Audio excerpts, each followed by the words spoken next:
Bonjour mesdames et messieurs, merci si vous nous rejoignez sur votre édition de 15 heures au sommaire de l'actualité. Atelier de validation de la troisième communication nationale sur les changements climatiques. « 300 personnes évacuées près d'Athènes, au Grèce.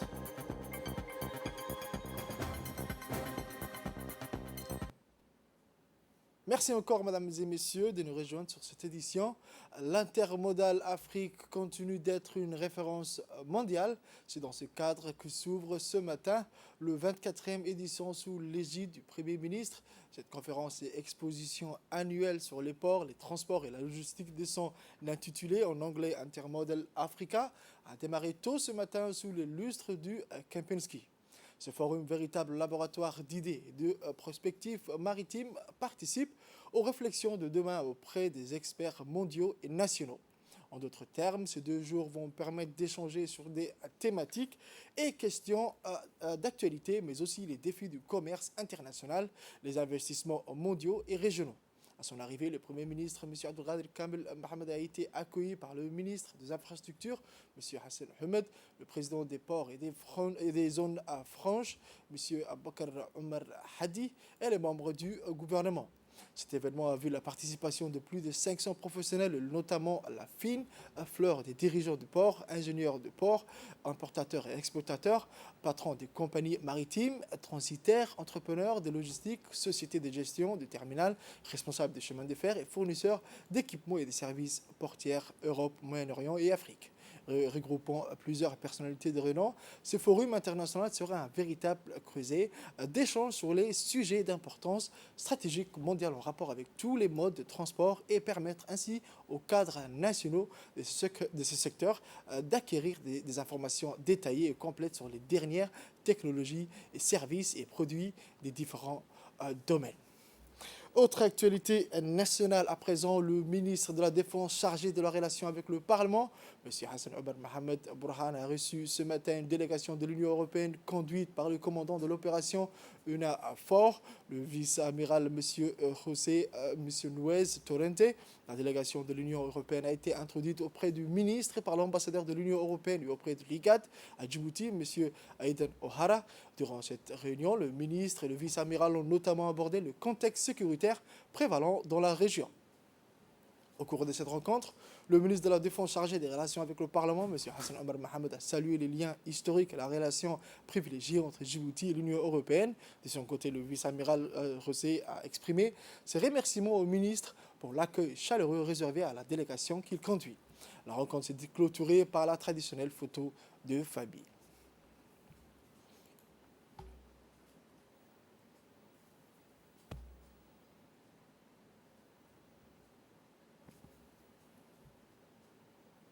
La diaspora de Djibouti à Londres a été très ravie d'apprendre qu'une forte délégation de son pays, conduite par 2 ministres, en l'occurrence M. Mostafa Mohamed Mahamoud, ministre de l'Éducation nationale et de la formation professionnelle, et M. Abdelkarim Aden Cher, s'est trouvé à Londres pour exprimer cette joie. La diaspora nationale a organisé un dîner musical en l'honneur de la délégation. Les organisateurs ont tenu à démontrer tous les plaisirs qu'ils ont de recevoir en Angleterre des officiels du gouvernement. Ils ont également exprimé leur adhésion totale à la politique de développement du pays de son Excellence le Président de la République, M. Ismaël Omar Guelleh. Il faut préciser que la soirée s'est déroulée dans une ambiance de joie et de liesse fraternelle, démontrant l'unité du peuple djiboutien. La soirée s'est terminée avec des promesses de se revoir à Londres ou à Djibouti.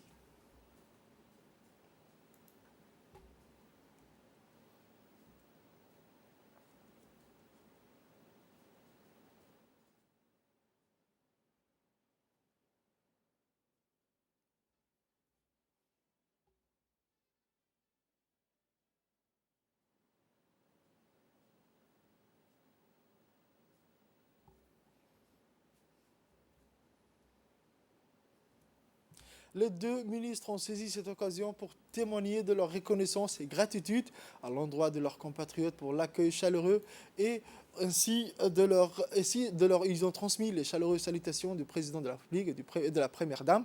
Ils ont indiqué qu'ils sont intimement convaincus que la communauté djiboutienne de Londres est unie et solidaire autour des valeurs nationales, unité, égalité, paix, et du projet d'un Djibouti émergent du président de la République. Les ministres ont aussi indiqué que le gouvernement de Djibouti est à leur écoute entière. Ils leur ont souhaité bon courage et bonne continuation. Un atelier de validation de la troisième communication nationale sur les changements climatiques a été organisé ce matin au Sheraton Hotel par le ministère de l'Environnement et du Développement durable. Cet atelier s'inscrit dans le cadre de la mise en œuvre de la Convention cadre des Nations Unies sur les changements climatiques, qui est l'une des 3 conventions des Rio adoptées au cours du sommet de la Terre de Rio de Janeiro en 1992. Cet atelier qui va durer 2 jours et la séance d'ouverture a été présidée par le secrétaire général du ministère de l'Environnement et du Développement durable, M. Dini Abdallah Omar, et a vu la participation du directeur de l'Environnement, M. Hussein Riraj, du directeur adjoint Idriss Ismail Nour et des consultants internationaux. Écoutons à présent l'intervention du secrétaire général du ministère de l'Environnement et du Développement durable. Constitue de nos jours un défi majeur pour l'humanité. Nous voyons pratiquement tous les jours à travers le monde des manifestations de phénomènes climatiques extrêmes qui se traduisent par des vagues de chaleur, des sécheresses, des précipitations importantes, des inondations, des glissements de terrain, de la fonte des glaciers, etc. On assiste à un dérèglement climatique, un dérèglement des mécanismes du climat, et cela est très inquiétant. Les conséquences de ce dérèglement climatique, nous le vivons au quotidien, comme je viens de le rappeler. En effet, pas plus tard qu'au mois de juillet 2021, notre planète a été sujette à une série d'inondations survenues principalement en Inde, en Chine, en Allemagne et en Belgique, causant ainsi plusieurs centaines de morts et dévastant de nombreuses habitations. De plus, à cause d'une sécheresse intense et inhabituelle dans certaines zones de notre planète, plusieurs pays sont actuellement en train de faire face à des feux de forêt mortels, notamment aux États-Unis et en Turquie.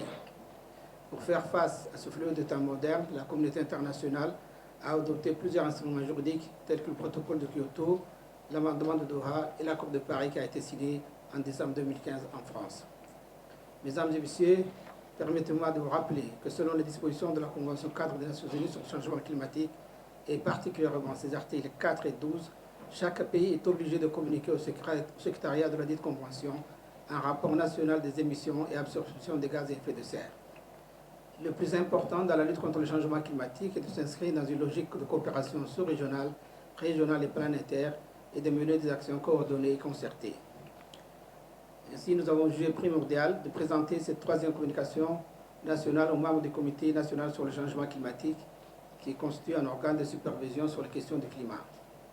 À travers votre participation à cet atelier et suivant votre domaine d'expérience, suivant votre domaine de compétences, j'attends que vous puissiez échanger vos expériences, analyser les données relatives aux différents secteurs et débattre en toute légitimité sur les questions diverses qui seront sur la table. Autre actualité, le président du Conseil soudanais a reçu hier la visite d'adieu de l'ambassadeur de Djibouti au Soudan, M. Mohamed Ali Barre. Au cours de l'entretien, le président du Conseil soudanais a salué d'emblée le travail remarquable accompli par le diplomate djiboutien dans le cadre de sa mission au Soudan. De son côté, l'ambassadeur a mis l'accent dans la foulée les relations de coopération privilégiées entre les 2 pays, frères et amis, dont le partenariat touche désormais des domaines divers et variés. Le président du Conseil soudanais a exprimé ses vœux de succès au diplomate djiboutien dans la suite de son parcours.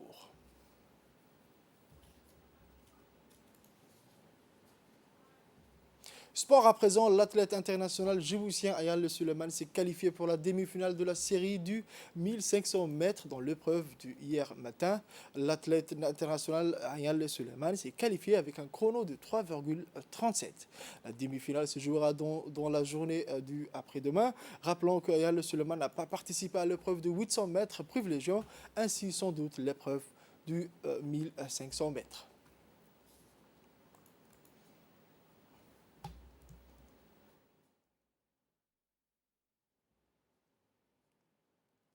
Actualité internationale à présent, des températures insoutenables, des paysages dévastés. Plusieurs pays du pourtour méditerranéen ont encore subi d'importants incendies mardi 3 août. En Grèce, en particulier au nord d'Athènes, quelques 300 personnes ont été évacuées selon les pompiers. Plus au sud, la Grèce a été confrontée à près de 80 feux mardi, dont 40 encore actifs, selon le ministre adjoint à la protection civile.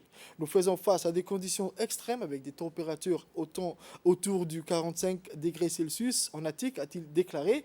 Après le mont Penteli, la semaine dernière, c'est le mont Parnès, la deuxième trois collines qui encadrent Athènes, qui étaient en feu mardi, répandant d'épaisses fumées sur la capitale grecque. 3 villages situés aux alentours ont été évacués. En Albanie, un homme de 64 ans a été tué dans un feu de forêt dans la région où des centaines de pompiers et des soldats luttent contre plusieurs dizaines d'incendies. C'est tout pour cette édition de 15h. Merci mesdames et messieurs d'avoir suivi et restez avec nous pour la suite du programme.